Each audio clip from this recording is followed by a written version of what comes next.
Physics discussion को देखिए student. और फिजिक्स में पहला क्वेश्चन है कि for a capacitor R by T 1 2 3 में कहा है कि R बाई टी किसके बराबर है and the question is considered for capacitor. Capacitor के लिए R बाई टी की वैल्यू क्या होगी? तो आप जानते हैं कि as we know that for capacitor the product of R and C is equal to time. अगर आप C को इधर C को उधर शिफ्ट करें तो R बाई टी हो जाएगा 1 by C and the correct option is option B बिल्कुल सही है। Question number 1 to 4 for you. फरमा रहा है कि स्टेप अप ट्रांसफार्मर है। क्वेश्चन का ताल्लुक एक स्टेप अप ट्रांसफार्मर से है। The question is concerned with a step up transformer और ये कहा गया है कि अगर इसमें प्राइमरी टर्न्स की तादाद n होगी तो बताओ इसमें सेकेंडरी टर्न्स की तादाद क्या पॉसिबल है? तो याद रखना ट्रांसफार्मर में कभी दोनों काइल्स के टर्न्स बराबर नहीं हो सकते। It is impossible for a transformer के प्राइमरी और सेकेंडरी में टर्न्स बराबर हो। तो अगर प्राइमरी में n है तो यहाँ n गलत होगा क्योंकि प्राइमरी और सेकेंडरी के टर्न्स कभी बराबर नहीं होते। अगर स्टेप अप है तो सेकेंडरी के टर्न्स की तादाद क्या होनी चाहिए? ज्यादा होनी चाहिए। तो n बाई 2 इसलिए गलत है क्योंकि ये सम है, n इसलिए गलत है क्योंकि ये इक्वल है। The only possibility is 2n क्योंकि 2n की वैल्यू n से ज्यादा है। तो the only possibility is 2n और 2n क्यों कंसिडर करेंगे? क्योंकि स्टेप अप के लिए शर्त है कि ns must be greater than np। ns np से ज्यादा होना चाहिए वरना स्टेप अप ट्रांसफार्मर नहीं होगा। तो my dear student the correct option is option सी।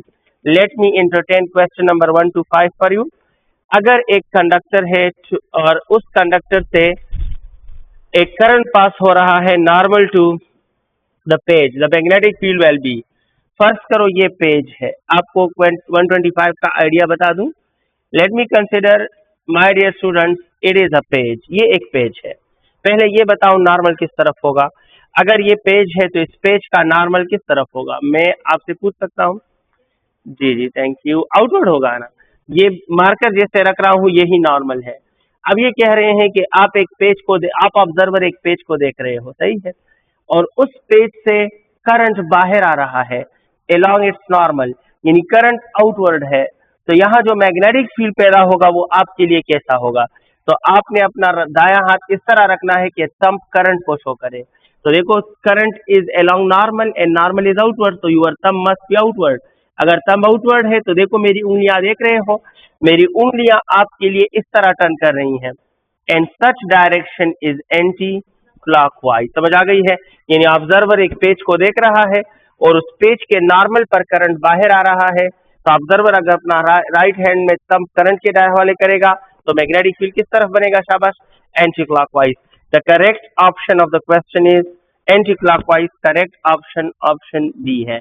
हम नेक्स्ट क्वेश्चन पे बात करने वाले हैं और वो है 156 the energy stored in a capacitor.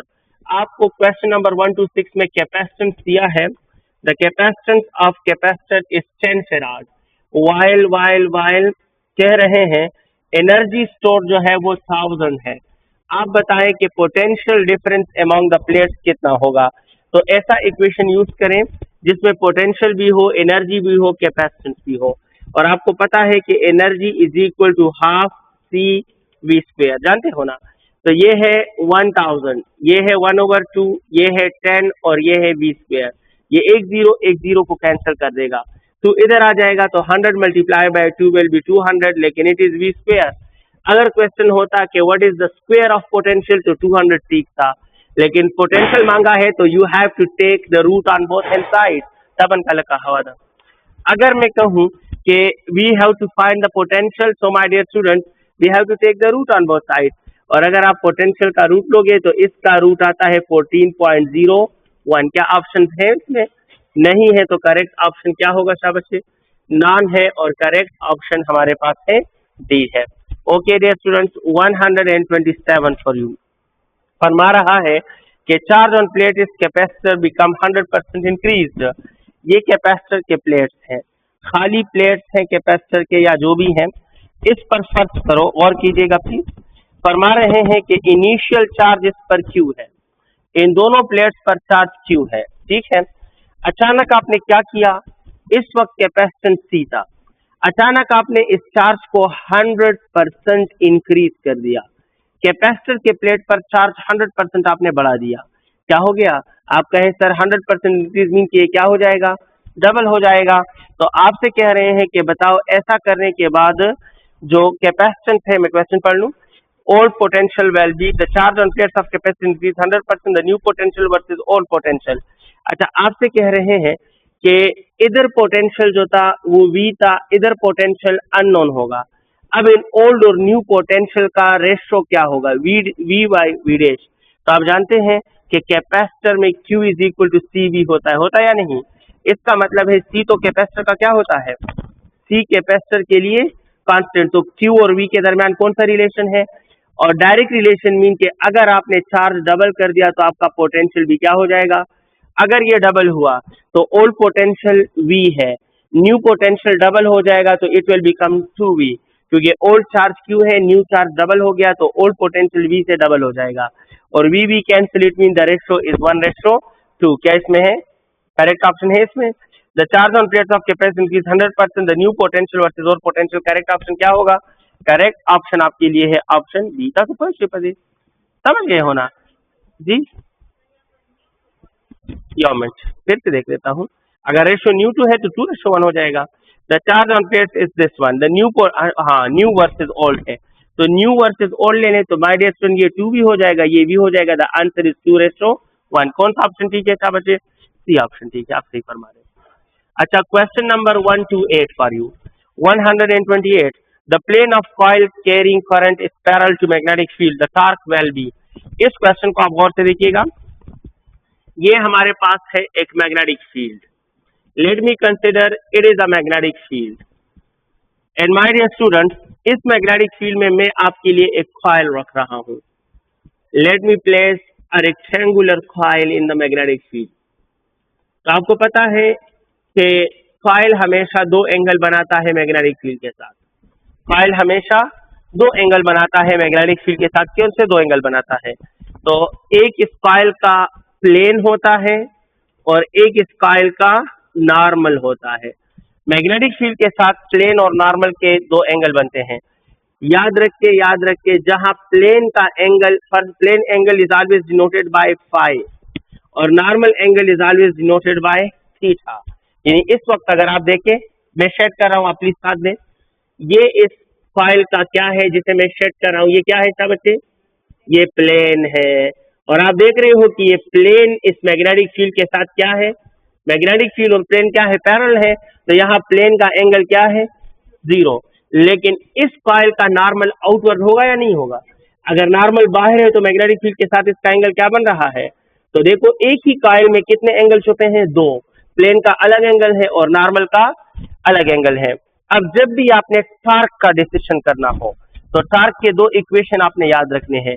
Plane के एंगल के लिए टॉर्क का फॉर्मूला होता है NIAB cos ऑफ फाई, और नॉर्मल के लिए टॉर्क का फॉर्मूला होता है NIAB साइन ऑफ थीटा। तो अगर किसी क्वेश्चन में आपको नॉर्मल का एंगल गिवन हो, ये फार्मूला इस्तेमाल करोगे, लेकिन अगर किसी क्वेश्चन में आपको प्लेन का एंगल गिवन हो तो ये फार्मूला इस्तेमाल करोगे। अब क्वेश्चन फिर से रीड कर रहा हूं। माय डियर स्टूडेंट, क्वेश्चन क्या है? The plane of coil carrying current is parallel. तो स्टेटमेंट में प्लेन का जिक्र है या नॉर्मल का जिक्र है? स्टेटमेंट में प्लेन का। वेरी गुड, प्लेन का जिक्र है। प्लीज इधर देखें, जब प्लेन का जिक्र है तो मैं नॉर्मल के डिस्क्रिप्शन इस्तेमाल नहीं करूंगा, मैं प्लेन के डिस्क्रिप्शन इस्तेमाल करूंगा। अब ये कह रहे हैं कि यहाँ प्लेन इन्होंने स्टेटमेंट में क्या दिया है, और पैरेलल मीन के cos ऑफ 0 क्या हो जाएगा? फाई की जगह क्या आएगा? लेकिन cos ऑफ 0 से हमेशा कौन सा आंसर आता है? मैक्सिमम आंसर आता है, बिकॉज cos ऑफ 0 इज, और जहां cos आपको मैक्सिमम आंसर देगा इस फार्मूले में, तो समझो टार्क भी क्या होगा? टार्क भी मैक्सिमम होगा। So the correct option is maximum. Correct option इसका है ऑप्शन बी। हमारा नेक्स्ट क्वेश्चन है आपके लिए, और question number 129 for you. Magnetic flux density is equal to, तो ये तो आसान है। अगर मैं कहूं मैग्नेटिक फ्लक्स डेंसिटी, इसका मतलब जानते हो? मैग्नेटिक फ्लक्स डेंसिटी का मतलब है कि ऊपर होगा मैग्नेटिक फ्लक्स और नीचे होगा एरिया। लेकिन magnetic flux is denoted by phi और एरिया बाय ए, तो magnetic flux density phi by A आता है, हकीकत में ये है। लेकिन किसी फार्मूले से इसकी कोई सिंगल वैल्यू आती है? आप कहें yes sir, phi is equal to B A, जानते हो या नहीं? तो ए इस तरफ, तो phi by A can be replaced by B. तो देयरफॉर मैग्नेटिक फ्लक्स डेंसिटी, अगर मैं कहूं एनर्जी डेंसिटी तो एनर्जी बाय एरिया, अगर मैं कहूं चार्ज डेंसिटी तो चार्ज बाय एरिया, तो अगर मैं कहूं फ्लक्स डेंसिटी तो फ्लक्स बाय एरिया। लेकिन फ्लक्स बाय एरिया से क्या बनता है? फ्लक्स बाय एरिया से बी बनता है, लिहाजा करेक्ट ऑप्शन हमारे लिए क्या होगा? करेक्ट ऑप्शन ऑप्शन ए होगा। हमारा नेक्स्ट क्वेश्चन है 130। 130 फरमा रहा है the complete mathematical form of force on moving charge in magnetic field is. तो आप जानते हैं कि force on moving charge in magnetic field का फार्मूला है QVB sin theta, but VB sin theta can also be written in cross product as V cross B. So it is the complete mathematical form या vectorial form of force on moving charge, and the correct option in this question is option C. हमारा next question है 131। 131 फरमा रहा है, अब कोई क्या लगता समस्या को नहीं करना, किसी का कोई डाउट हो तो पूछ सकते हो, डिस्कस कर सकते हो। अच्छा 131 को देखें, the ratio of intensities in velocity selected is 2:3, the selected velocity will be. अच्छा इस क्वेश्चन को देख के ज्यादातर बच्चे इसको कंफ्यूज कर लेते हैं। याद रखें selected velocity is always equal to E by B, selected velocity हमेशा ई बाई बी के बराबर होगा।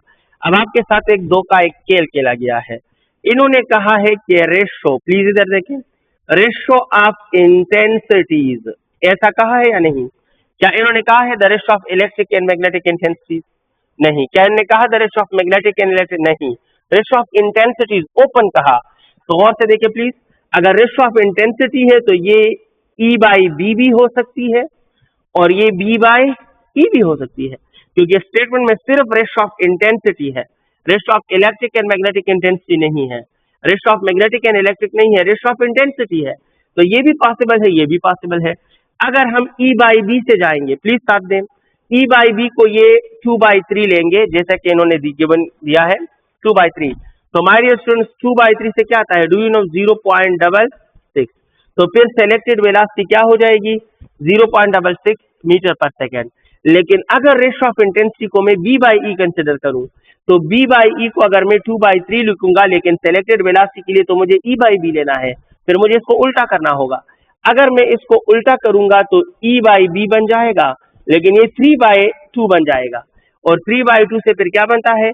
1.5 मीटर पर सेकेंड। इसका मतलब है कि रेशो ऑफ इंटेंसिटी से जो रेशो मिला है उससे सेलेक्टेड वेलोसिटी 0.66 भी हो सकता है और 1.5 भी, दोनों पॉसिबल है, क्योंकि हमें कुछ पता नहीं चलता कि ये ई बाई बी है या बी बाई ए है। अगर ई बाई बी लेंगे तो 0.66 आंसर है, 0.66 आंसर है, और अगर बी बाई ई लेंगे तो 1.5 आंसर है। और सबसे अच्छी बात यह है कि ऑप्शन में बोथ ए एंड सी मौजूद है, तो correct and the best option is option D is the best option. Okay dear students, let me entertain 132 for you.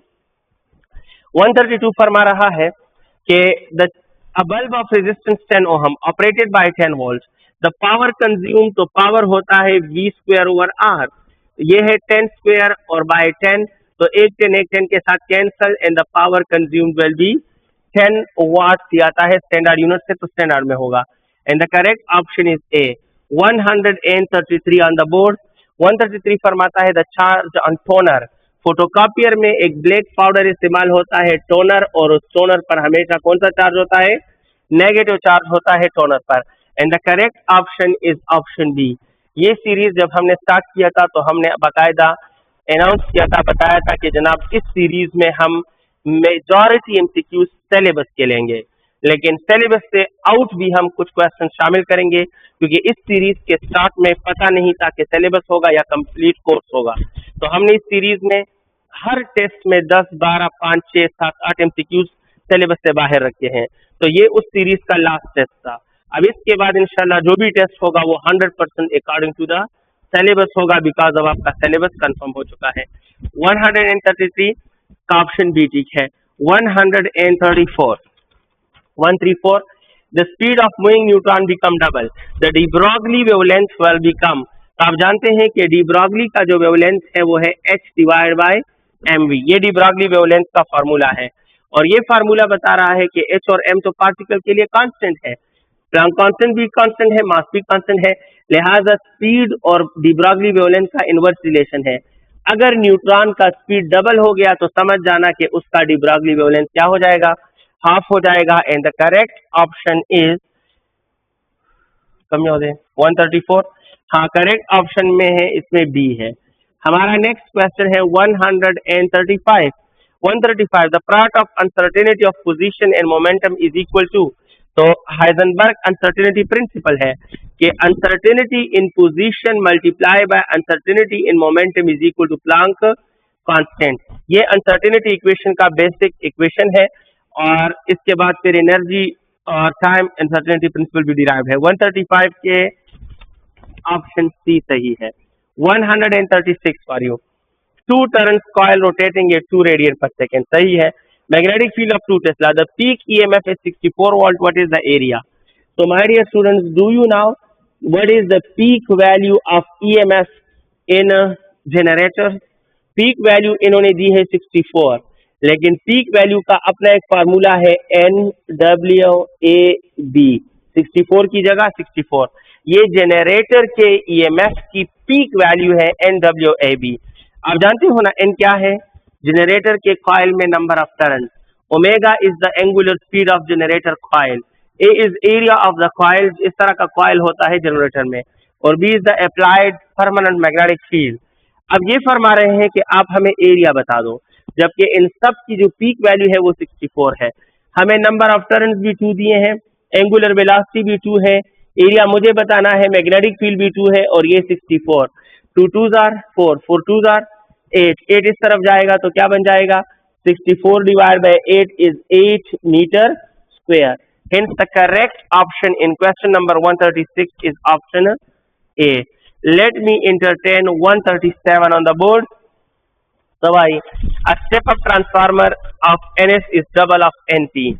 एक स्टेप अप ट्रांसफार्मर है, इस तरह है कि उसके number of turns in secondary जो है वो number of turns in primary के डबल है। तो जनाब इस क्वेश्चन में बहुत आसान सा लॉजिक याद है, छोटी सी बात याद रखें। वो छोटी सी बात याद ये रखें कि जब स्टेप अप ट्रांसफार्मर हो तो voltage is directly proportional to number of turns. इसका मतलब है कि अगर सेकेंडरी में टर्न्स 2 मीन्स क्या है शाबाश, डबल, वेरी गुड। अगर सेकेंडरी के टर्न्स प्राइमरी के टर्न्स के डबल है तो सेकेंडरी का वोल्टेज भी प्राइमरी के वोल्टेज के कितना होगा, डबल। ये कह रहे हैं कि प्राइमरी वोल्टेज 140 वोल्ट है, तो नंबर ऑफ टर्न सेकेंडरी के डबल, वोल्टेज का डायरेक्ट रिलेशन मीन वोल्टेज भी डबल, लिहाजा सेकेंडरी का वोल्टेज 140 की जगह क्या बन जाएगा, 280 वोल्ट। अच्छा, वैल्यू तो 280 होगी, लेकिन कोई भी ट्रांसफार्मर किसी भी फ्रीक्वेंसी किसी भी टाइम पीरियड में कोई चेंज नहीं लाता। Transformer bring no change in frequency and time period, लिहाजा फ्रीक्वेंसी विल रिमेन्स सेम। तो अब क्वेश्चन क्या है, क्वेश्चन का आइडिया ये है कि अगर इस ट्रांसफार्मर को हम इनपुट दे रहे हो 140 वोल्ट का और 50 हर्ट्ज का, तो बताओ इस ट्रांसफार्मर का आउटपुट क्या होगा। तो वोल्टेज डबल हो जाएगा क्योंकि नंबर ऑफ टर्न्स डबल है, नंबर ऑफ टर्न्स डबल होने से वोल्टेज डबल, तो 140 की जगह ये 280 वोल्ट हमें देगा, लेकिन ट्रांसफार्मर फ्रीक्वेंसी को चेंज नहीं करेगा, तो फ्रीक्वेंसी 50 हर्ट्ज 350 हर्ट्ज रहेगी। The option is 280 volt with 50 hertz and the correct option is option D सही है। 137 में आपके लिए डी बिल्कुल सही ऑप्शन है। नेक्स्ट क्वेश्चन को देखें, हमारे लिए नेक्स्ट क्वेश्चन है 138।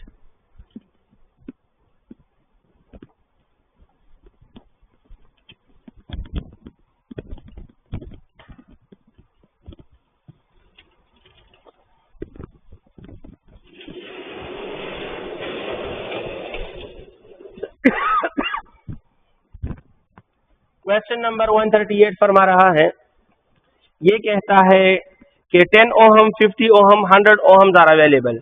वोल्टमीटर बनाने के लिए आपको 3 रेजिस्टेंस अवेलेबल है। if you want to manufacture a voltmeter by using 10 ohm, 20 ohm and 100 ohm, तो what is the best resistance क्या होगा ताकि वोल्टमीटर का रेंज जो है वो मिनिमम हो या मैक्सिमम हो? मिनिमम है ना।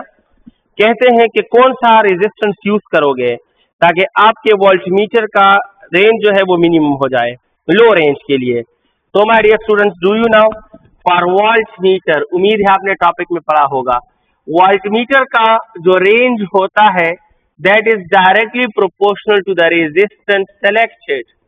जो सेलेक्टेड हाई रेजिस्टेंस होता है उसके साथ डायरेक्टली है। अब अगर आप चाहते हो कि रेंज आपका लो हो जाए, वोल्टमीटर का रेंज कम से कम हो, तो इसके लिए आपको रेजिस्टेंस सबसे कम इस्तेमाल करना होगा और अवेलेबल रेजिस्टेंस में सबसे कम रेजिस्टेंस क्या है? 10 ohm. So the best resistance for minimum range voltmeter is 10 ohm in the given group and the correct option is option ए। हमारे पास इस क्वेश्चन का करेक्ट ऑप्शन ए है। नेक्स्ट क्वेश्चन है 139। 139 फरमा रहा है कि what is the SI unit of permeability. Permeability का यूनिट जानना है तो आप इस फार्मूले से ट्रेस करें। आप देखिए please, B is equal to mu naught I divide by 2 pi R, जानते हो ना, एम्पेयर फार्मूला है। इसका यूनिट होता है टेस्ला। ओके, म्यू नॉट की हम यूनिट मालूम कर रहे हैं, आई का यूनिट है एम्पेयर, 2 पाई का यूनिट नहीं होता और ये मीटर है। इसको अकेला छोड़ दे, मीटर इस तरफ, तो tesla metre per ampere is equal to mu naught. ये इसके बराबर, ये इसके बराबर, तो एक ही बात है, तो mu naught is equal to tesla metre divide by ampere. अब ऑप्शन पे एक नजर डालें, लेकिन ऑप्शन टेस्ला में नहीं है। If options are not in Tesla तो you have to exchange Tesla with some other unit. अब टेस्ला को चेंज करने के लिए वहां पर देखो एक क्वेश्चन अभी आपको क्लू के तौर पर मिला। इस क्वेश्चन को देखिए जरा, इसमें आप देख रहे हो कि B जो है वो 5/A के बराबर है या नहीं, और B का यूनिट क्या है? शाबाश, टेस्ला है, और इसका यूनिट है वेबर, और इसका यूनिट क्या है? Metre square. शाबाश, तो tesla can be replace by weber per metre square. Tesla को हम वेबर पर मीटर स्क्वायर से रिप्लेस कर सकते हैं। So mu naught is equal to tesla की जगह वेबर, मीटर की जगह मीटर, और एम्पेयर की जगह एम्पेयर, और टेस्ला की जगह वेबर पर मीटर स्क्वायर। एक मीटर के कैंसिल करेगा तो weber per metre into ampere या पर एम्पेयर इंटू मीटर। और correct option in the given question is 139 में कौन सा ठीक है? ए ऑप्शन ठीक है। समझ आई है? ये इसका डिराइवेशन है। हमारा नेक्स्ट क्वेश्चन है 140 फॉर यू। 140 क्या फरमा रहा है? Moving coil galvanometer is used for DC only. याद रखना, मूविंग कॉइल जो होता है, मूविंग कॉइल गैल्वानोमीटर, ये है जनाब इसमें पॉइंटर और इसके लीड। अगर आप इसको एसी कनेक्ट करोगे, आप देख रहे हो ना, अगर आप एसी कनेक्ट करोगे तो एसी तो डायरेक्शन बदलेगा, जिसकी वजह से पॉइंटर ऑसिलेट करेगा और आप कोई रीडिंग, कोई ऑब्जर्वेशन नहीं कर पाओगे। तो मूविंग कॉइल गैल्वानोमीटर जो होता है वो ऑसिलेशन करता है बाय एसी, तो वी कैन नॉट जज the AC quantity by using moving coil galvanometer.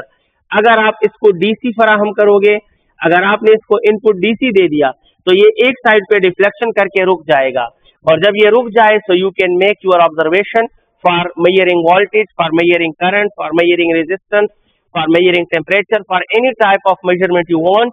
तो जब तक पॉइंटर अपनी जगह पे स्टैटिक नहीं होता तब तक आप ऑब्जर्वेशन फाइनलाइज नहीं कर सकते हो। तो इसलिए जनाब मूविंग कॉइल गैल्वानोमीटर जो होते हैं वो उन इंस्ट्रूमेंट्स में काम करते हैं जिन इंस्ट्रूमेंट से हम डीसी मेजर करते हैं, जिनसे हम एसी मेजर नहीं करते। तो ओनली डीसी, मूविंग कॉइल जो है वो ओनली डीसी पे काम करता है। बी सही है। 141 फॉर यू डियर स्टूडेंट। दो न्यूक्लियाई हैं, होंगे ए और B. A is more stable than B, तो जनाब आला ये है ए, ये एक न्यूक्लियस है ए और ये एक न्यूक्लियस है बी। कहते हैं कि ए जो है वो ए ज्यादा स्टेबल है बी से, ए बी से ज्यादा स्टेबल है। अब बाइंडिंग फ्रिक्शन देखिए प्लीज, इसका बाइंडिंग फ्रिक्शन एफ बी है और इसका बाइंडिंग फ्रिक्शन एफ ए है। तो आपसे कह रहे हैं कि what will be the ratio of binding friction of B and binding friction of A. The ratio of binding friction of B with binding friction of A क्या होगा?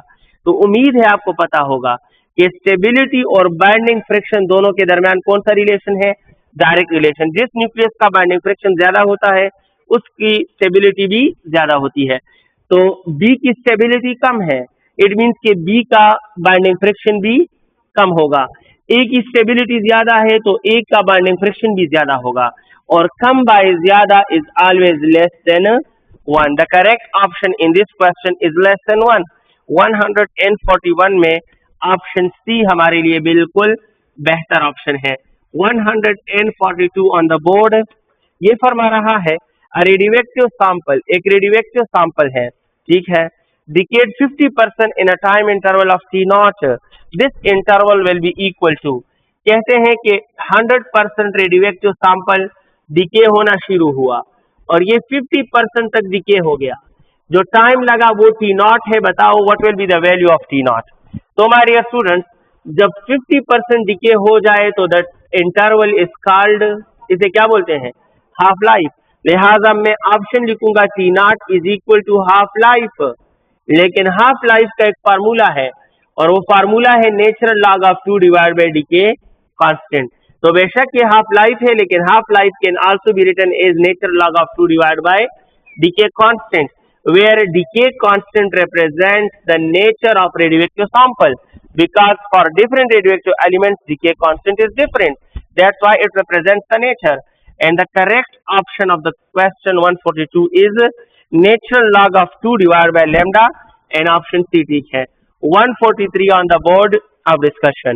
143 फरमा रहा है the wavelength of first line in Lemon series। Lyman series में first line का wavelength बताओ, lambda 1 मालूम करो, लेकिन कौन से सीरीज के लिए शाबाश, लेमन सीरीज। पहले मुझे ये बताओ, लेमन सीरीज में इलेक्ट्रॉन किस ऑर्बिट में जंप लगाते हैं, फर्स्ट में, तो पी क्या होगा, 1। अब ये बताओ कि पी में जंप कहां कहां से लगता है, 2 से लगता है, 3 से लगता है, 4 से लगता है, 5, आखिरी जंप कहां से लगेगा, इंफिनिटी से।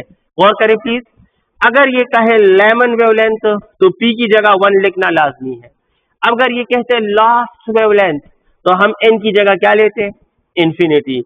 लेकिन इन्होंने कहा है फर्स्ट वेवलेंथ, तो फर्स्ट के लिए एन कहां से होगा, N2 से होगा। समझ आ गई है।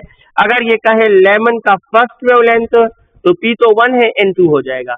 अगर ये कहते लेमन का लास्ट तो पी तो 1 है क्योंकि लेमन के लिए पी 1 होता है, लेकिन लास्ट के लिए फिर एन क्या होगा शाबाश, एन इंफिनिटी। अगर क्वेश्चन में होता what is the last wavelength of lemon तो हम P1 लेते, N इंफिनिटी लेते, लेकिन क्वेश्चन में है what is the first wavelength, तो P1 और N2। अब पुट करें फार्मूले में तो Rydberg constant 1 over P square minus 1 over N square, 1 over lambda, Rydberg constant 1 over 1 square minus 1 over 2 square, इससे आता है 1 ओवर लेमडा रेडबर्ग कांस्टेंट, इससे आता है 3/4। इसको उल्टा करें तो वेवलेंथ बन जाएगा 4 डिवाइड बाई 3r।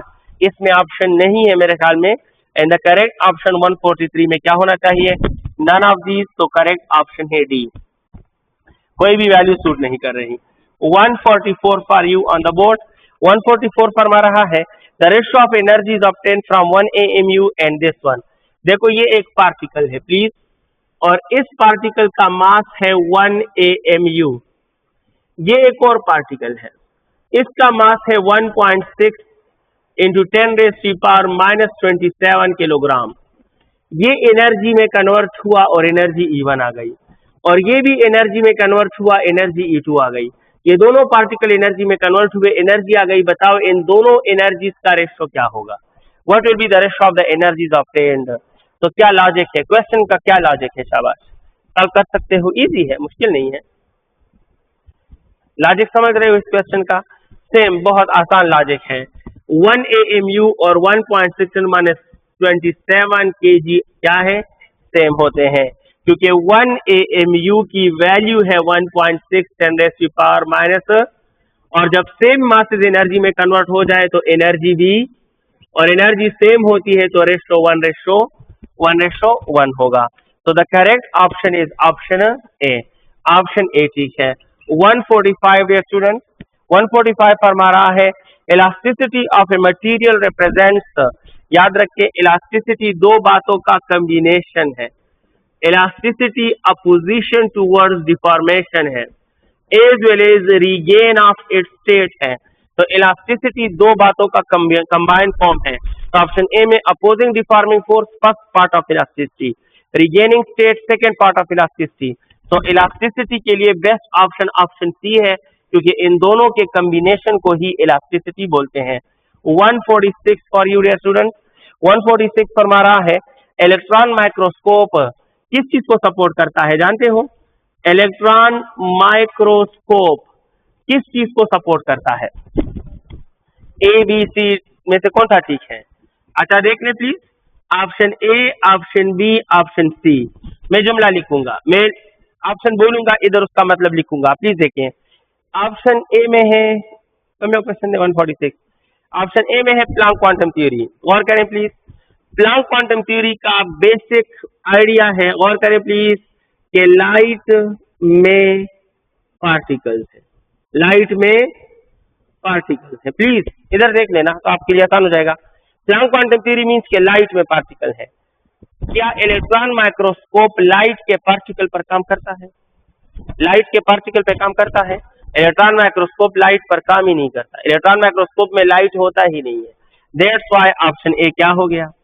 गलत। समझ गए हो ना? मैंने प्लांक क्वांटम थ्योरी का मतलब ऑप्शन में लिखा आपके लिए। अब my dear students, Planck quantum theory के बाद सेकंड ऑप्शन है स्टेफन लॉ। स्टेफन लॉ पता है क्या कहता है? स्टेफन लॉ कहता है, गौर करें, कि लाइट में वेव्स है। क्या है बच्चे? लाइट में वेव्स है, लेकिन इलेक्ट्रॉन माइक्रोस्कोप में तो लाइट का नामो निशान भी नहीं है। तो लाइट में वेव्स हो या लाइट में पार्टिकल हो, इलेक्ट्रॉन माइक्रोस्कोप ना लाइट के वेव्स पे काम करता है ना लाइट के, लिहाजा स्टेफन का लॉ भी क्या है यहाँ? इलेक्ट्रॉन माइक्रोस्कोप स्टेफन लॉ को भी फॉलो नहीं करता। The third option is black body radiation, और black body radiation also represent light rays. क्या क्या रिप्रेजेंट करता है? Black body radiation are also electromagnetic rays, light rays. तो ऑप्शन ए भी लाइट के बारे में है, ऑप्शन बी भी लाइट के बारे में है, ऑप्शन सी भी लाइट के बारे में है, और इलेक्ट्रॉन माइक्रोस्कोप में लाइट होता ही नहीं, तो ये इन तीनों पर काम नहीं करता। तो इट मीन के करेक्ट आंसर क्या है शाबाश? नॉन। और करेक्ट ऑप्शन क्या है? Option D. अब आप कहे सर सही आंसर क्या है, तो याद रखना इलेक्ट्रॉन माइक्रोस्कोप काम करता है डी ब्रॉगली आइडिया पे। किस आइडिया पे? डी ब्रॉगली आइडिया पे। The waves of particle, the waves of particle. अगर ऑप्शन में होता वेव्स ऑफ पार्टिकल, आप डी ब्रॉगली आइडिया कह सकते हो, और आप इसको वेव्स ऑफ पार्टिकल भी कह सकते हो, वेव्स ऑफ मूविंग पार्टिकल्स। तो अगर ऑप्शन में होता वेव्स ऑफ मूविंग पार्टिकल तो ठीक था, डी ब्रॉगली आइडिया तो ठीक था। ये तीनों गलत हैं, और इनका गलत होने का बेसिक रीजन आप समझ गए कि इलेक्ट्रॉन माइक्रोस्कोप तो लाइट पर काम ही नहीं करता, और इन तीनों की बातें लाइट से वाबस्ता है, तो गलत है। 147 फॉर यू। 147 फरमा रहा है the modulus of elasticity of a liquid is, liquid में इलास्टिसिटी नहीं होती, तो इलास्टिक मॉडुलस कहां से आ गया? समझ आ गई है? तो the modulus of elasticity, modulus of elasticity for liquid is always 0, because elasticity नहीं होती तो क्या करेगा? इलास्टिक मॉडुलस क्या होगा? ऑप्शन है इसमें, ऑप्शन 147 में करेक्ट ऑप्शन है ए। 148 ऑन द बोर्ड फरमा रहा है 1/2 स्ट्रेस स्ट्रेन किसके बराबर है? तो half multiply by stress multiply by strain. अगर आप इनके यूनिट्स पुट करें ना, तो आपको मिलेगा जॉल पर मीटर क्यूब। क्या मिलेगा? जॉल पर मीटर। और जॉल पर मीटर क्यूब जो यूनिट आता है, तो जॉल से क्या आता है? बोले शाबाश, एनर्जी, और मीटर क्यूब से क्या आता है? वॉल्यूम। और energy by volume is called energy density, it is called energy. तो इससे वह half stress strain is equal to energy density, strain energy density. Option C ठीक है। 149 for you. Which one of the following physical quantity does not have the dimensions of force per unit area? तो याद रखें, force per unit area का dimension इसमें सिर्फ और सिर्फ स्ट्रेन का है, क्योंकि स्ट्रेन का कोई यूनिट ही नहीं होता, बाकी सब का unit force per unit area से मैच करता है। स्ट्रेस भी फोर्स पर यूनिट एरिया है, प्रेशर भी फोर्स पर यूनिट एरिया है, यंग्स मॉडुलस भी फोर्स पर यूनिट एरिया है, लिहाजा सिर्फ स्ट्रेन ही है जिसका कोई यूनिट नहीं है, और करेक्ट ऑप्शन हमारे पास बी है। Now let me entertain question number 150 for you. 150 फरमा रहा है magnetic domain are present in, magnetic domain जिसमें नहीं होते वो पैरामैग्नेटिक और डायमैग्नेटिक है, और जिसमें होते हैं वो कौन से होते हैं? They are ferromagnetic. Magnetic domain जो होते हैं वो फेरोमैग्नेटिक में होते हैं, तो सी ऑप्शन ठीक है। 151 अब ये आपसे वाबस्ता नहीं है, अगले सीरीज में ये क्वेश्चन, ये जो आखिर में ये 4-5 क्वेश्चन मैंने अभी किए इलास्टिसिटी से शुरू, इलास्टिसिटी, मॉडुलस और सॉरी मैक्रोस्कोपल नहीं, मॉडुलस ऑफ इलास्टिसिटी, स्ट्रेस और स्ट्रेन, यंग मॉडुलस और फेरोमैग्नेटिक्स, ये बिल्कुल सिलेबस से आउट है, क्लियर कट, अब क्लियर हो गया। आने वाले टेस्ट में इनके कोई क्वेश्चन शामिल नहीं होंगे। और इसमें क्यों 3-4 शामिल है, क्योंकि वो मैंने ऑलरेडी कहा सीरीज के स्टार्ट में 2 महीने पहले, 2.5 महीने पहले जब हम सीरीज स्टार्ट कर रहे थे, 3 महीने पहले, तो बिल्कुल पता नहीं था कि आया सिलेबस होगा या कंप्लीट कोर्स होगा, इसलिए हमने सिलेबस से थोड़े बहुत एमसीक्यूज आउट जरूर उठाने थे। हमने कहा था अब आने वाला टेस्ट आपका मुकम्मल सिलेबस के मुताबिक होगा इंशाल्लाह। 152 हमारा 151 151 फरमा रहा है the ratio of width of depletion region in forward and reverse bias of diode is. ये एक डायोड है, प्लीज ये डायोड है। आप जानते हैं डायोड में ये डिप्लीशन रीजन होता है, जंक्शन को क्या बोलते हैं, डिप्लीशन रीजन। इधर पी टाइप होता है और इधर एन टाइप है। ये वही डायोड है, सेम डायोड ले रहा हूं, और इधर पी टाइप है और इधर ये डिप्लीशन रीजन है, ये एन टाइप है। अगर मैं पी टाइप को प्लीज पॉजिटिव से कनेक्ट करूं और एन टाइप को नेगेटिव से कनेक्ट करूं, तो ये कौन सा बायस है, फॉरवर्ड बायस है, ठीक है, फॉरवर्ड बायस भी बोलते हैं। माय डियर स्टूडेंट्स, अगर मैं इसको इस तरह कनेक्ट करूं कि पी को नेगेटिव से और नेगेटिव को पॉजिटिव से कनेक्ट करूं, तो ये कौन सा बायस है, शाबाश, रिवर्स बायस। अब क्या रहे, क्वेश्चन क्या है, क्वेश्चन ये है कि इस डिप्लीशन रीजन का जो विड्थ है, this width in forward bias is W1, और इस डिप्लीशन रीजन का जो विड्थ है दैट इज W2, यानी the ratio of width of junction in forward bias and width of junction in reverse bias. Forward bias और reverse bias के depletion region का width क्या होना चाहिए, तो ये बताओ, फॉरवर्ड बायस में जंक्शन जो है एक्सपेंड करता है या रिवर्स बायस में जंक्शन एक्सपेंड करता है, बोले शाबाश। फॉरवर्ड बायस में जंक्शन कॉन्ट्रैक्ट करता है, क्या करता है, कॉन्ट्रैक्ट करता है, और रिवर्स बायस में जंक्शन एक्सपेंड करता है। तो दैट्स व्हाई फॉरवर्ड बायस में डिप्लीशन रीजन जो है वो क्या होता है, कम होता है, और रिवर्स बायस में डिप्लीशन रीजन जो है वो क्या होता है, ज्यादा। क्यों, जब आप डायोड को रिवर्स बायस लगाते हो तो जंक्शन इलांगेट्स, और जब आप डायोड को फॉरवर्ड बायस बनाते हो तो जंक्शन कॉन्ट्रैक्ट होता है, जिस वजह से इनके विड्थ की जो डिप्लीशन रीजन की विड्थ है फॉरवर्ड में कम कंट्रैक्शन की वजह से और रिवर्स में ज्यादा एक्सपेंशन की वजह से, और कम बाय ज्यादा is again less than 1। So the correct option is option B सही है। 151 में हमारे पास करेक्ट ऑप्शन है ऑप्शन बी। हमारा नेक्स्ट क्वेश्चन होगा 152।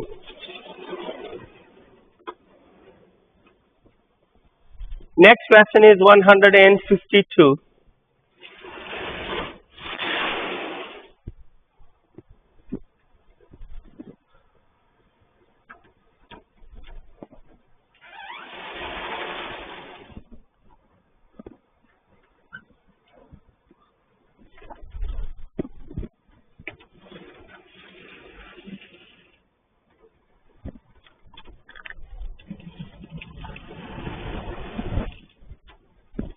One hundred and 52.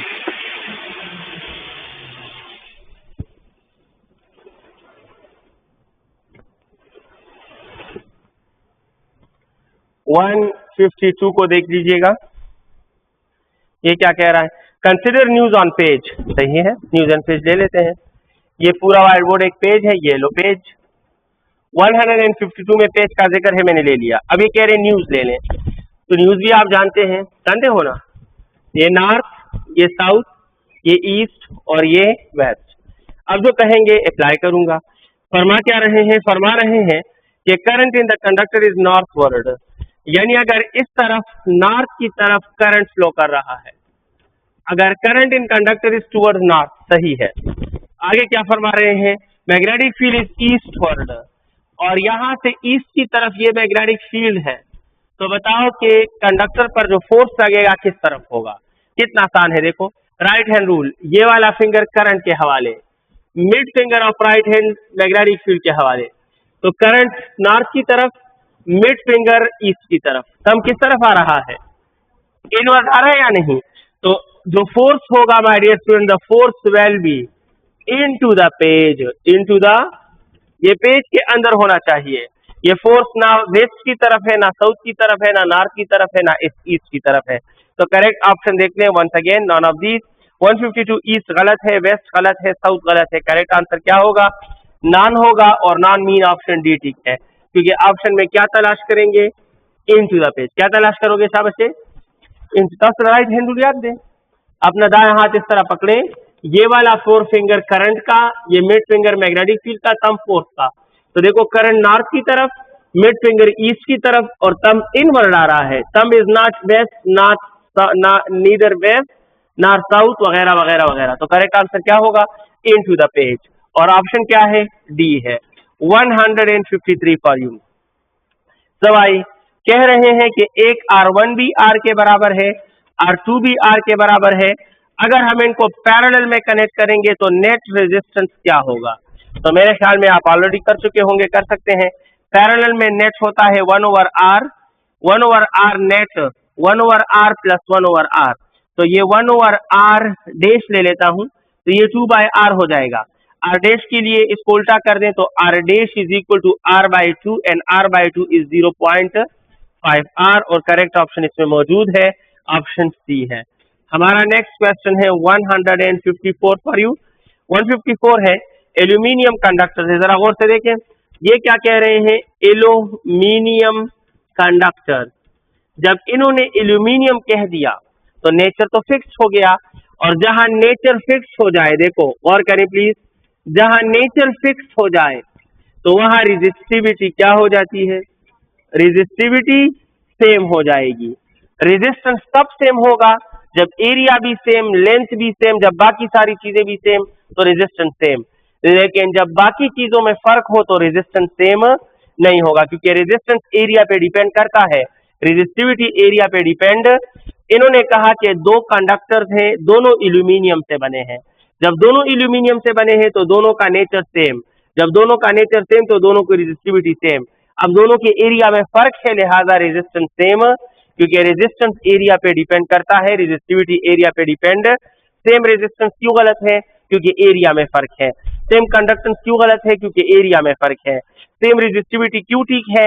क्योंकि एरिया में फर्क की वजह से रेजिस्टिविटी में कोई फर्क नहीं आता।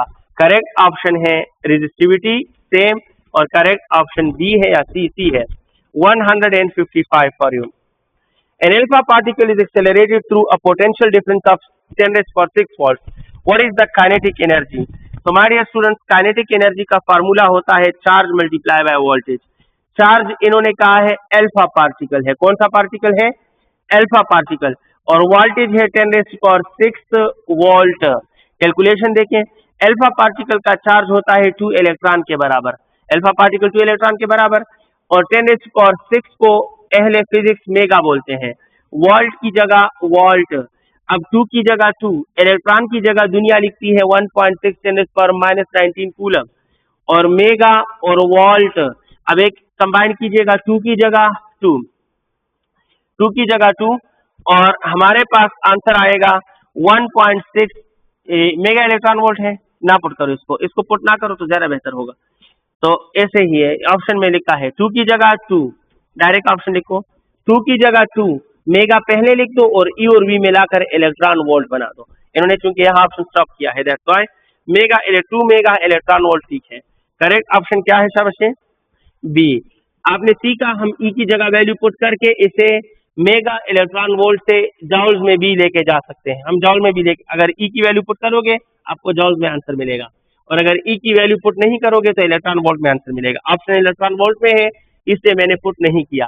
156, if we increase the distance between the plates of charged capacitor then potential between plates will be। आप जानते हैं potential between plates of capacitor V is equal to ED। अच्छा जनाब, 157 क्वेश्चन नंबर 157 को देख लीजिएगा। 157 का आइडिया ये है कि अगर किसी इलेक्ट्रिक फील्ड में फोर्स डिवाइड बाय चार्ज की जो वैल्यू है वो रेशो है, फोर्स और चार्ज की जो वैल्यू 4:1 है। बताओ कि उस इलेक्ट्रिक फील्ड की इंटेंसिटी क्या होगी? तो अगर आप देखिए force divide by charge intensity का बेसिक कॉन्सेप्ट था, यानी फोर्स बाय चार्ज के रेशियो को ही इंटेंसिटी बोलते हैं। तो if the ratio of force and charge is 4:1, it mean that intensity is equal to 4 units या 4 न्यूटन पर कूलम। यही इंटेंसिटी का दूसरा नाम है, ये रेशियो फोर्स और चार्ज का। तो करेक्ट ऑप्शन बी है। 158 फॉर यू। 158 फरमा रहा है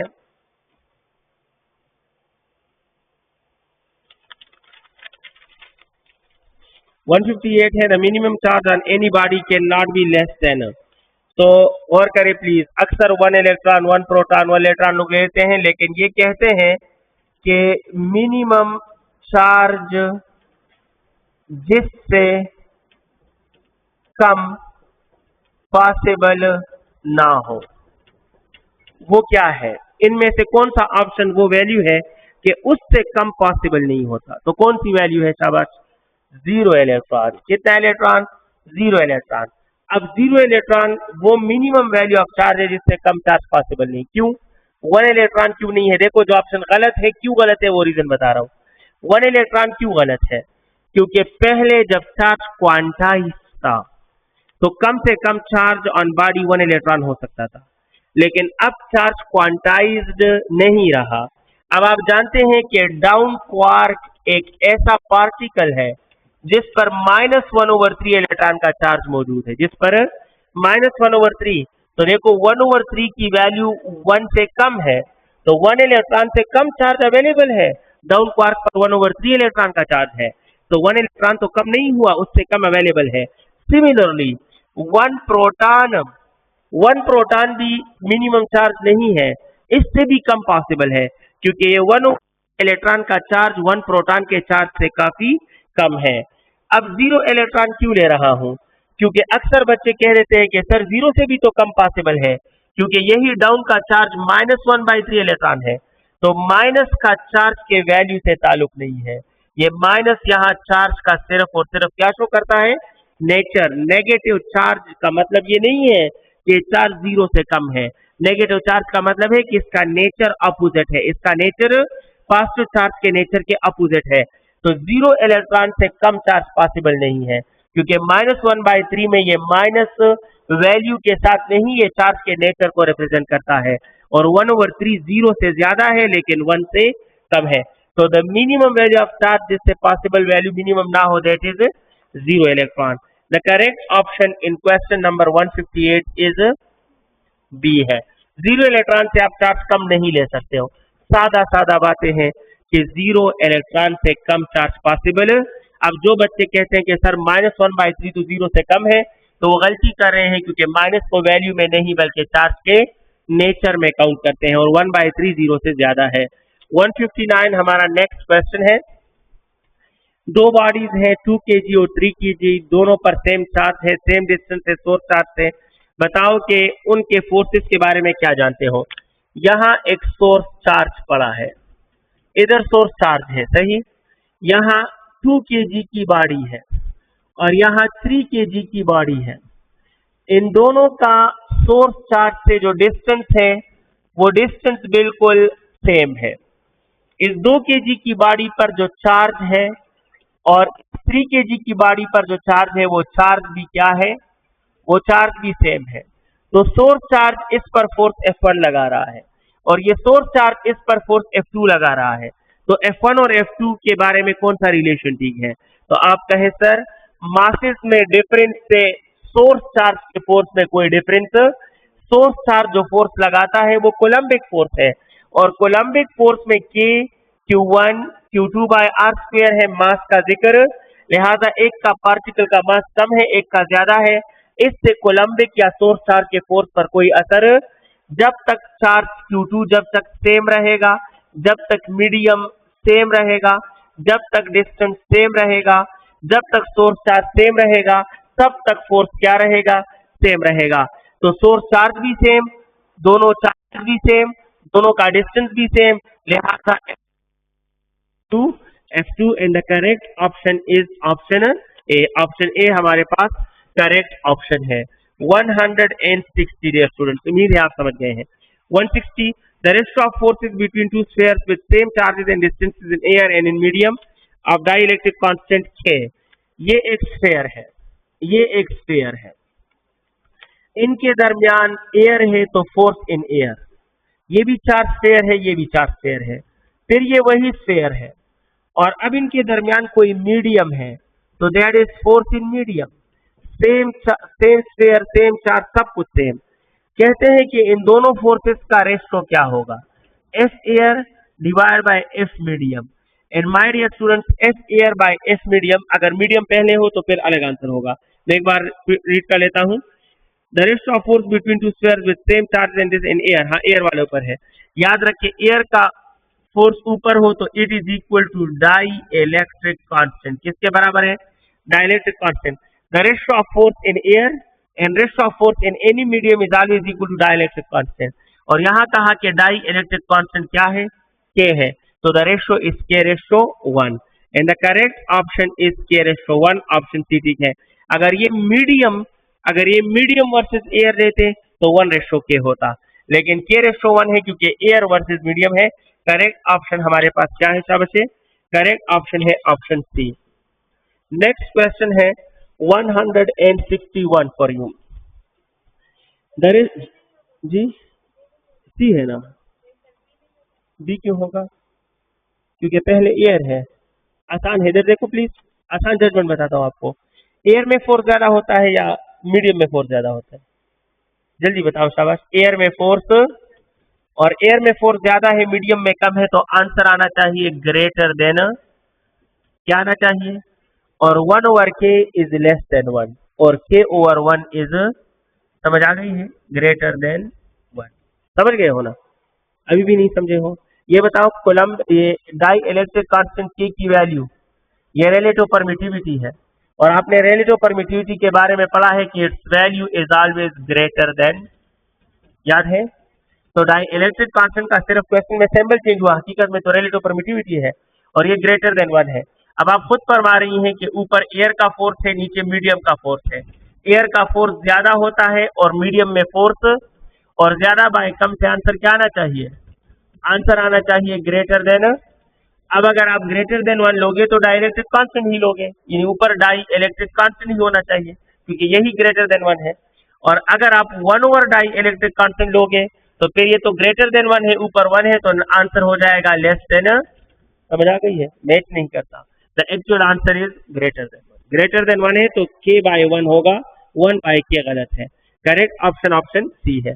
161 the ratio of 1 electron volt and 1 joule. कर सकते हो, 1 इलेक्ट्रॉन वोल्ट और 1 जाउल का रेशियो क्या होगा, तो 1 इलेक्ट्रॉन वोल्ट की वैल्यू पुट करो 1.6 × 10⁻19 जाउल बाय जाउल, जाउल और joule cancel, the ratio is 1.6 × 10⁻19 and the correct option is option D. Correct option option D है जनाब। हमारा नेक्स्ट क्वेश्चन 107 नंबर क्वेश्चन हो। okay.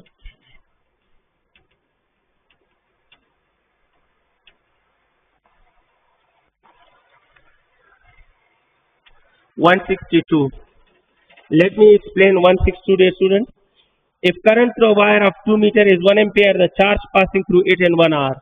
तो my dear students, टाइम आपको मिला है 1 आवर का, करंट आपके पास मौजूद है, कितना है, 1 एम्पियर है, 1 एम्पियर। बताओ कितना चार्ज पास होगा, तो आप जानते हैं कि charge is equal to current multiply by time, या charge is equal to current 1 है और टाइम 1 आवर है, लेकिन आप जानते हैं 1 और 1 आवर की जगह 3600 सेकेंड, तो ये हो जाएगा 3600 अपनी जगह, और इसके साथ एम्पेयर सेकेंड मिलकर कूलम बन जाते हैं, एम्पेयर और सेकेंड मिलकर कूलम बन जाता है, तो 3600 कूलम का चार्ज पास होगा 1 घंटे में, और करेक्ट ऑप्शन है 162 में ऑप्शन ए। आप समझ गए हो इस क्वेश्चन को, इजी है, solution simple straightforward formula है।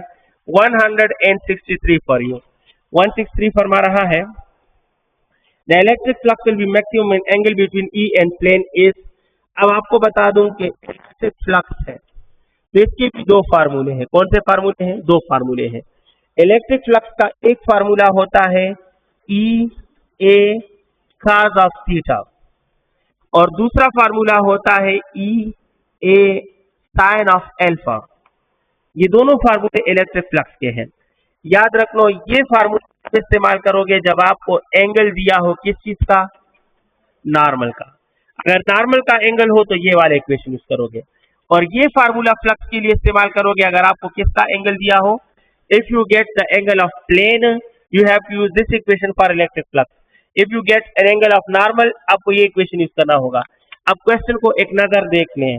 160 कहा है कि plane of the electric flux will be maximum when angle between E and plane कहा, तो इट मीन कि मैं ये इस्तेमाल नहीं करूंगा, ये कहूंगा। आप जल्दी से बता दें प्लीज, इधर देखें कि फ्लक्स क्या होगा, मैक्सिमम। ये मैक्सिमम कब होगा, इससे डिसीजन क्यों कर रहा हूं, इससे क्यों नहीं कर रहा, क्योंकि मुझे क्वेश्चन में क्या दिया है, प्लेन, तो मैं प्लेन के फॉर्मूले से डिसीजन करूंगा। फ्लक्स मैक्सिमम कब होगा, तब मैक्सिमम होगा जब साइन एल्फा मैक्सिमम होगा, और साइन एल्फा मैक्सिमम तब होगा जब एल्फा 90 होगा। एल्फा इट मीन के when plane is 90 means perpendicular, when plane is, so what is the option शाबाशी, the option is 90 degree perpendicular 163 और 90 डिग्री ऑप्शन बी ठीक है। मैं उम्मीद करता हूं आप ये क्वेश्चन समझ रहे हैं। 164 आपने टॉपिक पढ़ा होगा, current in metallic conductor can be increased. ये एक कंडक्टर है और ये कंडक्टर किस चीज से बना है, मेटल से। हमने इसके साथ क्या लगाया है, वोल्टेज, प्लीज साथ दें। और वोल्टेज लगाने से इस कंडक्टर में क्या पास हो रहा है, करंट। Very nice. आप मुझे बताएं कि हम चाहते हैं कि करंट ज्यादा हो जाए, ऐसा हम कैसे कर सकते हैं। तो आप कहें sir current is directly proportional to, तो पहला स्टेप ये है कि हम वोल्टेज को क्या करें, ज्यादा। एक और तरीका भी है, वो तरीका क्या है, और से देखें please. Is inversely proportional to और resistance is directly proportional to, जानते हो ना। इसका मतलब है कि अगर हम टेम्परेचर क्या करें तो रेजिस्टेंस भी क्या हो जाएगा, और इनवर्स रिलेशन में रेजिस्टेंस कम हो जाएगा तो करंट को ज्यादा कर, एक तरीके वोल्टेज ज्यादा करो और दूसरा तरीका क्या है कि टेम्परेचर कम करो, रेजिस्टेंस कम हो जाएगा, और रेजिस्टेंस कम होने से करंट क्या हो जाएगा। तो करेक्ट ऑप्शन ऑफ 164 क्या आता है, that is both, option C सही है। यानी टेम्परेचर कम करने से भी करंट ज्यादा हो जाता है और वोल्टेज ज्यादा करने से भी करंट ज्यादा हो जाता है in metallic conductors. 165 for you. Electrostatic constant K depends on, ये सिर्फ और सिर्फ मीडियम पे डिपेंड करता है, इलेक्ट्रोस्टैटिक कांस्टेंट और किसी चीज पे डिपेंड नहीं करता। ऑप्शन ए ठीक है। 166 फरमा रहा है सेमीकंडक्टर्स बिहेव लाइक कंडक्टर्स। आपको पता होना चाहिए, ओहम लॉ में आपने पढ़ा होगा IV कैरेक्टरिस्टिक में, कि फर्ज करो ये एक सेमीकंडक्टर है लेकिन जब इसका टेम्परेचर कौन सा है, नॉर्मल है। क्या है शाबाश, टेम्परेचर इसका क्या है, नॉर्मल है। अगर हम इसका टेम्परेचर बढ़ाएं बढ़ाएं बढ़ाएं बढ़ाएं, और कीजिए प्लीज, तो टेम्परेचर बढ़ाने से, टेम्परेचर ज्यादा करने से इसका रेजिस्टेंस क्या होने लगता है, कम। सेमीकंडक्टर का टेम्परेचर के साथ इनवर्स रिलेशन है रेजिस्टेंस का, कंडक्टर का नहीं, सेमीकंडक्टर का। तो टेम्परेचर बढ़ाने से रेजिस्टेंस कम होगा, रेजिस्टेंस कम होते होते इतना कम हो जाता है कि रेजिस्टेंस क्या बन जाता है, मिनिमम। और जब रेजिस्टेंस मिनिमम बन जाता है तो सेमीकंडक्टर्स बिहेव लाइक, तो इट मीन कि एक खास चीज है वो टेम्परेचर है। जब हम टेम्परेचर को एक खास वैल्यू तक ले जाएं तो सेमीकंडक्टर हमारे लिए क्या बन जाते हैं, कंडक्टर बन जाते हैं। तो क्वेश्चन ये है कि वो कौन सी चीज है जिसको इंक्रीज करने से सेमीकंडक्टर कंडक्टर में बदल जाता है, वो क्या है, वो टेम्परेचर है। And correct option is option D. 167 फरमा रहा है a parallel plate capacitor 4 microfarad has a charge of 60 microcoulomb. The potential between the plates, तो पोटेंशियल का फार्मूला होता है QIC। ये है 60 माइक्रोफेराड और ये है 4 माइक्रोकूलम है, ये माइक्रोफेराड है। माइक्रो माइक्रो कैंसिल, 60/4 इज 15 और coulomb by farad is volt. तो 15 वोल्ट का पोटेंशियल मौजूद होना चाहिए और ऑप्शन बी ठीक है। 168 for you. 3 into 10 raised to power 18 electrons are passing through a conductor in 0.3 seconds. What is the current? तो करंट होता है charge divide by time. Charge की वजह है 3 into 10 raised to the power 18 electron और time है 0.3 second. मैं calculation करूंगा, 3 की जगह 3, 10 रेज़ टू पावर 18 की जगह 18 और इलेक्ट्रॉन की जगह 1.6 10 रेज़ टू पावर -19, 0.3 की जगह 3 लिख रहा हूँ, 0.3 लिखूं, पॉइंट हटा दो तो ऊपर क्या आ जाएगा, 10 आ जाएगा। अब देखिए 3 और 3 कैंसिल, 18 प्लस 18 है और प्लस 1 है, तो कितने प्लस बन गए, प्लस 19 और -19 क्या हो गए, तो ऊपर सिर्फ और सिर्फ क्या रह गया, it mean the current is 1.6 ampere. 1.6 ampere का करंट पास हो रहा है और बी ऑप्शन सही है। हमारा नेक्स्ट क्वेश्चन है 169 for you. 169 battery is a source of EMF, दुनिया जानती है, आप भी जानते होंगे, ऑप्शन ए ठीक है। 170 ऑन द बोर्ड फरमा रहा है the minimum equivalent can be obtained by 6 and 12 ohm. अगर R1 जो है वो 6 हो, अगर R2 जो हो वो 12 हो, तो इससे से कम रेजिस्टेंस क्या मिल सकता है। तो मैं उम्मीद करता हूं आपको पता है कि कम रेजिस्टेंस के लिए हमें इनको किस तरह ज्वाइन करना होगा, पैरेलल में। तो मिनिमम मीन पैरेलल, तो पैरेलल का कॉम्बिनेशन ले लो, तो 1/R1 की जगह 1/6 और R2 की जगह 12, इन दोनों का एलसीएम आता है 12, तो ये 2 + 1 बन जाएगा and the answer 1/R is 3/12 और R is equal to 12/3, the answer is 4। 4 सबसे कम रेजिस्टेंस है, इससे कम रेजिस्टेंस इन दोनों से पॉसिबल नहीं है and correct option is option B. Let me entertain dear students 171 for you. The question on the board is 171. 171 है resistivity of a conductor depends upon only nature. ये nature और temperature पे depend करता है, resistivity या सिर्फ nature पे depend करता है या मटेरियल के टेम्परेचर पे डिपेंड करता है। इस वक्त ऑप्शन में सिर्फ नेचर है, तो यही ठीक है। करेक्ट ऑप्शन है ऑप्शन सी। 172 आपके लिए the strength of electric field plates of capacitor is E. The medium of dielectric constant K is introduced, the strength will become. कहते हैं कि ये कैपेसिटर के प्लेट्स हैं, फर्ज कीजिए these are the plates of capacitor. इन दो प्लेट्स के दरमियान इलेक्ट्रिक फील्ड इंटेंसिटी या इलेक्ट्रिक फील्ड है। जाहिर बात है इलेक्ट्रिक फील्ड तब होता है जब प्लेट पर चार्ज होते हैं और अपोजिट चार्ज होते हैं, तो इन प्लेट्स पर अपोजिट चार्ज है। कह रहे हैं कि इस इलेक्ट्रिक फील्ड की इंटेंसिटी ई है। फिर क्या हुआ, आप एक डाई इलेक्ट्रिक ले आए जिसका डाइलेक्ट्रिक कांस्टेंट के है, आपने डाई इलेक्ट्रिक यहां रख दिया और इसका डाई इलेक्ट्रिक कांस्टेंट यानी रिलेटिव परमिटिविटी के है। तो बताओ कि इसको रखने के बाद की जो इंटेंसिटी होगी वो क्या होगी, तो क्या होगी जनाब, ज्यादा होगी या कम होगी, कम होगी। Very good. जब मीडियम आता है तो पोलराइजेशन होता है, पोलराइजेशन में अपोजिट फील्ड बनता है, अपोजिट फील्ड ओरिजिनल फील्ड की कैंसिलेशन करता है जिससे इंटेंसिटी डिक्रीज हो जाती है। कितने टाइम डिक्रीज हो जाती है, जितना टाइम डाई इलेक्ट्रिक होगा। अगर डाई इलेक्ट्रिक 2 होगा तो 2 टाइम डिक्रीज, 3 होगा तो 3 टाइम डिक्रीज, 4 होगा तो 4 टाइम डिक्रीज। लिहाजा the new intensity will be old intensity divide by dielectric constant. Dielectric constant जितने टाइम्स होगा उतने टाइम का डिक्रीज आएगा, तो E dash will be E by K and the correct option is option B सही है।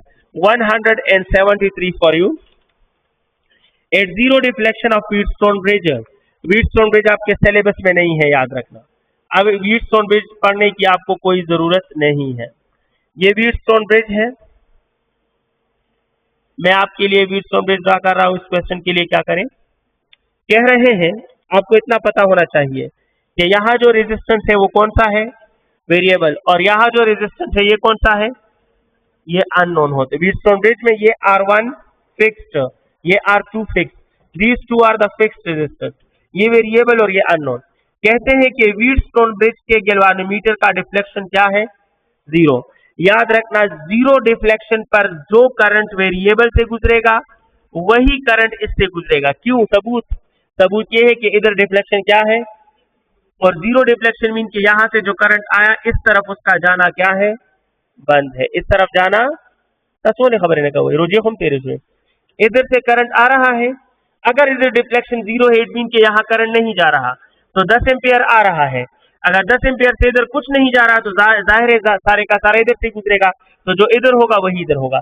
लेकिन अगर मैं कहूँ डिफ्लेक्शन आ रहा है इट मीन के जो करंट इधर आया उससे कुछ इधर किया और कुछ इधर, लिहाजा फिर ये दोनों बराबर, लेकिन जीरो डिफ्लेक्शन पे ये दोनों करंट बराबर होंगे, लिहाजा इन दोनों का रेशो क्या होगा, 1:1। जीरो डिफ्लेक्शन पे अननोन करंट और variable current in Wheatstone bridge दोनों बराबर होते हैं, तो 1:1। 174 और 173 में हमारा करेक्ट ऑप्शन है ए, व्हीटस्टोन ब्रिज। अब आप दोबारा पढ़ने की आपको जरूरत नहीं है। A charge phi is at the center of a cube, the flux through one side. So my dear students, flux through the full cube is according to Gauss's law charge divided by epsilon naught. सही देखा ना? और charge यहाँ है phi और epsilon not की जगह epsilon not, लेकिन फ्लक्स थ्रू वन साइड, बताओ एक क्यूब में कितने साइड होते हैं, 6, तो फुल क्यूब मीन के 6 साइड्स, तो जब आप एक साइड लोगे तो 6 को उस तरफ ले जाओ, तो that will become 5 divided by 6 epsilon naught. The correct option is one-sided flux will be 5 divided by 6 epsilon. ये क्यों था लेकिन पाया गया है, but correct option D है। 175 dear student, और 175 the second last question का आप इसमें कोई रिलेशन नहीं है। चार्ज और मास का कैसे सबूत दे, इधर इत्तेफाकन एक क्वेश्चन था जो थोड़ी देर पहले शायद मैंने मिटा दिया, यहाँ वो सोर्स चार्ज की रेज होता, एक 2 kg बॉडी थी और एक 3 kg बॉडी थी और दोनों का चार्ज क्या था, सेम था, तो मास और चार्ज का no relation, there is no relation between charge and mass, charge और मास का कोई रिलेशन नहीं है। क्यों? क्योंकि चार्ज हम loss and gain of electron से करते हैं, तो मास सेम हो या डिफरेंट हो इससे फर्क नहीं पड़ता।